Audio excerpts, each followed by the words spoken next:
Assalamualaikum warahmatullahi wabarakatuh. Perkenalkan, saya Hasna Afifah Nur Aini dengan NPM 10030219036 dari Prodi Pendidikan Guru Pendidikan Anak Usia Dini, Fakultas Tarbiyah dan Keguruan, Universitas Islam Bandung. Pada kesempatan ini, saya akan mempresentasikan pembelajaran sains dalam pemulihan learning loss pada anak usia 5 hingga 6 tahun di PGTK Dunia Anak Cerdas Bandung. Pada masa pandemi COVID-19, seluruh lembaga pendidikan di Indonesia melakukan pembelajaran jarak jauh atau daring. Pada penelitian Wulandari mengungkapkan bahwa sistem pembelajaran daring berdampak buruk terhadap pencapaian perkembangan anak usia dini di TK selama pandemi. Munculnya kesulitan dalam proses pembelajaran daring yang terlalu lama dapat menyebabkan learning loss. Learning loss ini merupakan fenomena di mana generasi kehilangan kesempatan untuk memperoleh pengetahuan karena adanya penundaan dalam proses pendidikan dan pembelajaran. Terdapat berbagai aspek perkembangan anak usia dini yang mengalami penurunan. Aspek perkembangan tersebut dapat dicapai kembali, salah satunya dengan cara pengenalan sains bagi anak usia dini.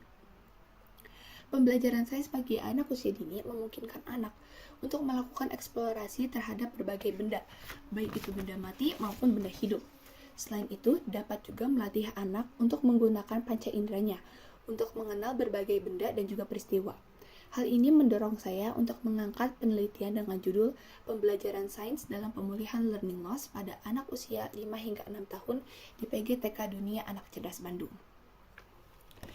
Lalu tujuan penelitian ini ada 4, yaitu yang pertama untuk mengetahui perencanaan pembelajaran sains di PGTK Dunia Anak Cerdas, yang kedua untuk mengetahui pembelajaran sains yang diterapkan di PGTK Dunia Anak Cerdas, ketiga untuk mengetahui dampak pembelajaran sains dalam pemulihan learning loss anak usia 5 hingga 6 tahun di PGTK Dunia Anak Cerdas, lalu yang terakhir untuk mengetahui apa saja faktor pendukung dan penghambat dalam penerapan pembelajaran sains dalam pemulihan learning loss pada anak usia 5 hingga 6 tahun.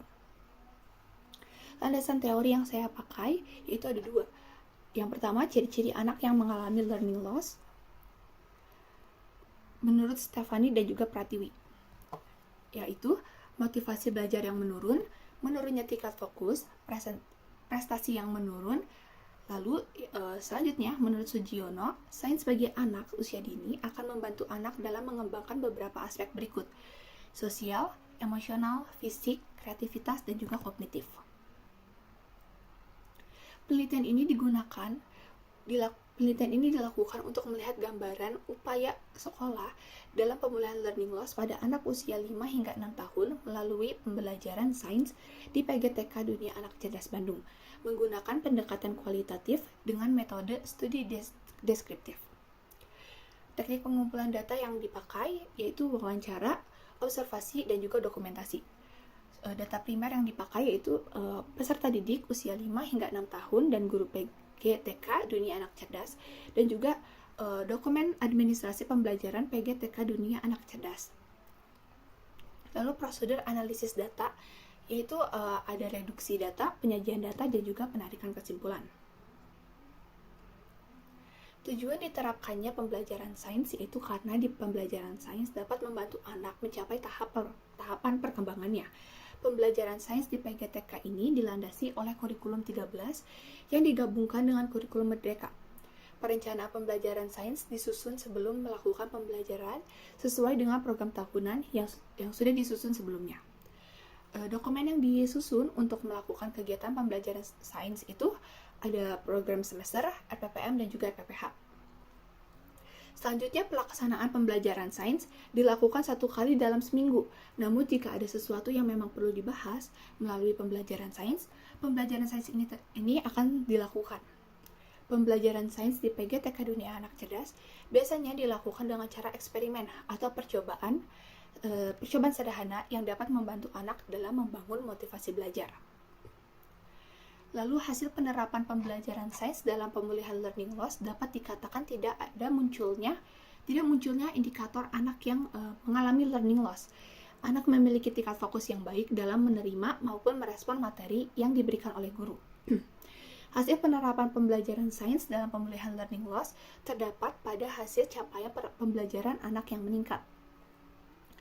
Lalu faktor pendukung penerapan pembelajaran sains ialah RPPM dan juga RPPH. Selain itu, terdapat kegiatan evaluasi yang dilakukan secara rutin, secara berkala, 1 kali dalam sebulan.